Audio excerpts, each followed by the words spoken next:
Assalamualaikum warahmatullahi wabarakatuh. Perkenalkan, nama saya Nadia Salsabila Olinda dengan NIM 2350191013 dari kelas A.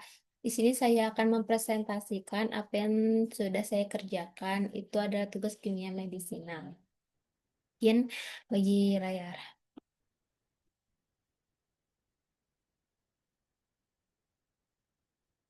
Baik, di sini saya akan menjelaskan.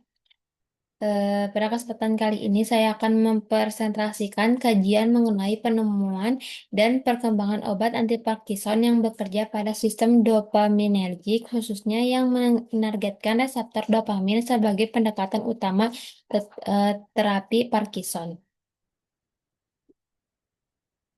Di sini ada latar belakang, yang dimana latar belakang penyakit Parkinson itu penyakit neurogeneratif progresif.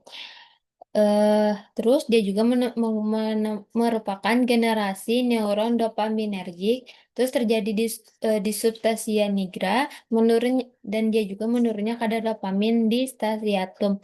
Jadi alurnya tuh degenerasi neuron itu akan menurunkan dopamin, lalu mengganggu jalur motorik dan juga mengganggu gejala Parkinson.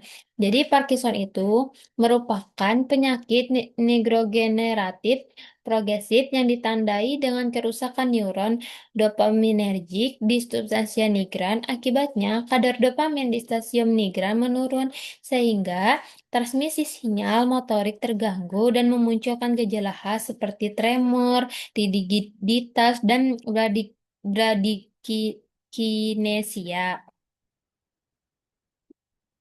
Lalu, ada juga peran dopamin dalam sistem motorik. Yang pertama itu adalah dopamin itu sebagai neurotransmitter utama.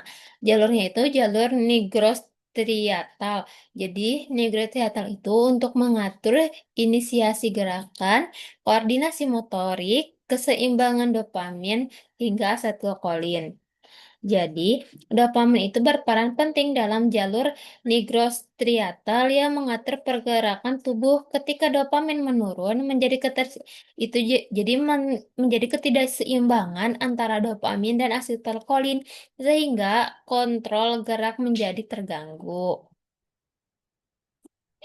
Lalu ada reseptor dopamin sebagai target terapi. Yang pertama itu ada reseptor dopamin itu GPCR.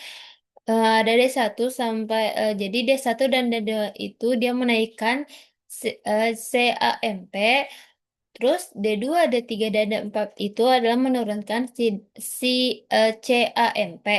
D2 atau D3 itu dia itu target utama anti Parkinson. Jadi alurnya itu ada skemanya itu adalah agonis dopamin, dia menuju reseptor D2 atau D3 terus menuju perbaikan motorik.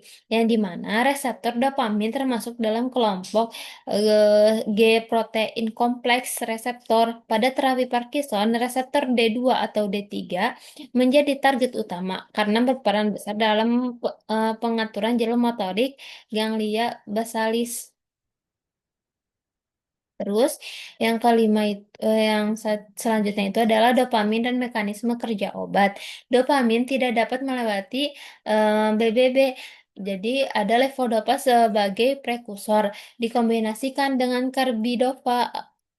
Jadi agonis dopamin itu menuju kerja langsung. Jadi alurnya tuh levodopa menuju BBB, lalu menuju dikonversi menjadi dopamin. Lalu setelah menjadi dopamin, dia diaktifasi reseptor, lalu memberikan efek terapik. Jadi dopamin tidak dapat melewati sawar darah otak, sehingga digunakan levodopa sebagai prekursor. Levodopa dikombinasikan dengan karbidopa untuk mencegah metabolisme perifer dan meningkatkan jumlah dopamin di otak. Untuk slide selanjutnya, itu ada sejarah dan perkembangan terapi. Dopamin ini didefinisikan sebagai neurotransmitter. Lalu ada levodopa itu jadi gold standar penggunaan jangka panjang. Dia juga bisa menggunakan jangka panjang dan juga dyskinesia. Lalu dikembangkan jadi agonis dopamin. Jadi, levodopa ini menjadi terapi utama Parkinson, namun penggunaan jangka panjang menimbulkan efek samping seperti dyskinesia dan fluktuasi motorik. Hal ini mendorong agonis dopamin sebagai alternatif terapi. Terus untuk saat selanjutnya itu ada klasifikasi obat dopaminergic. Yang pertama itu ada prekursor dopamin. Apa saja sih prekursor dopamin itu ada levodopa ditambah carbidopa. Terus ada juga agonis dopamin. Terdiri dari pramiprazole, ropinirol, rotigotin. Terus yang ketiga itu ada inhibitor metabolisme, ada MAO beta, dia itu menjadi selegiline. Terus COMT atau COM itu adalah entacapone, yang di mana itu adalah obat anti Parkinson dopaminergic diklasifikasikan menjadi prekursor dopamin, agonis dopamin, serta inhibitor metabolis dopamin yang bertujuan untuk memperpanjang kerja dopamin di otak.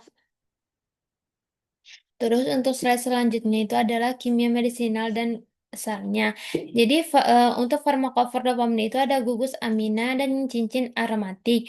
Untuk dimodifikasi strukturnya itu ada N-alkilasi dan substitusi lipofilik. Tujuannya itu untuk menaikkan selektivitas D2 atau D3, untuk menaikkan juga penetrasi BBB, terus menurunkan efek samping.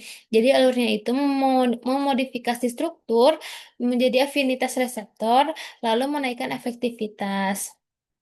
Jadi, dalam kimia medisinal, pengembangan obat difokuskan pada hubungan struktur dan aktivitas modifikasi struktur agonis dopamin, bertujuan untuk meningkatkan selektivitas terhadap reseptor D2 atau D3, memperpanjang durasi kerja, serta mengurangi efek samping. Lalu yang terakhir itu ada kesimpulan yang dimana berarti Parkinson ini akibat defisit dopamin.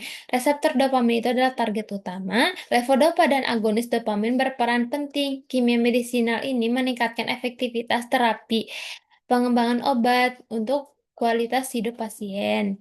Jadi, dapat disimpulkan bahwa terapi Parkinson sangat bergantung pada sistem dopaminergic. Pendekatan kimia medisinal berperan besar dalam pengembangan obat yang lebih selektif, efektif, dan aman. Eh, Sekian dan terima kasih. Mohon maaf apabila ada kesalahan. Assalamualaikum warahmatullahi wabarakatuh.